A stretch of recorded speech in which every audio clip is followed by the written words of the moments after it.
પગમાં તમારે ઓપરેશન કરવું પડશે અને એનો ખર્ચ 10,000 રૂપિયા આવશે મિત્ર. પણ જોયા વગર ડોક્ટર હું શું કે તમે હું પેશન્ટની ચાલ ઉપરથી કહી દઉં કે આને ક્યાં બીમારી છે.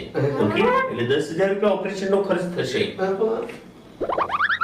પૈસા વધારે લાગે ના સાહેબ એ એક્સિડન્ટમાં 1 કલાક બગાડ્યો, તમે ઓપરેશનમાં 2 કલાક બગાડો.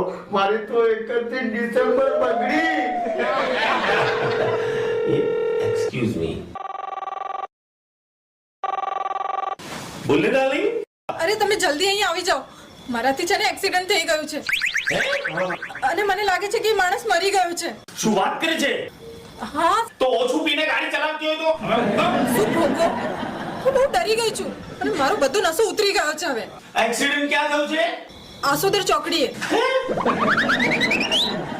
શું વાત કરે છે? એક્સિડન્ટ થયું છે એ માણસે કેવા કપડાં પહેર્યા છે એ તો કેમ ને કેવા કલરના? પીળા કલરનું શર્ટ પહેર્યું છે. ઓ માય ગોડ, પીળા કલરનો શર્ટ. ઓ ગોડ, એ માણસ તો મરી ગયો છે અને ખૂનીને પોલીસવાળા શોધી રહ્યા છે. હવે શું થશે? ભાગ ત્યાંથી જતી રહે છે સીધી તારા પિયરમાં અને 2-4 મહિના સુધી આ બધું લફડો વાળતી જ નહીં. જ્યાં સુધી હું ફોન ના કરું ત્યાં સુધી તારા પાછો આવવાનું નથી. ઓકે, મને ફોન પણ ના કરતી કે ફોન પર રેકોર્ડ કરશે પોલીસવાળા. હા હા, તમે તમારું ધ્યાન રાખજો.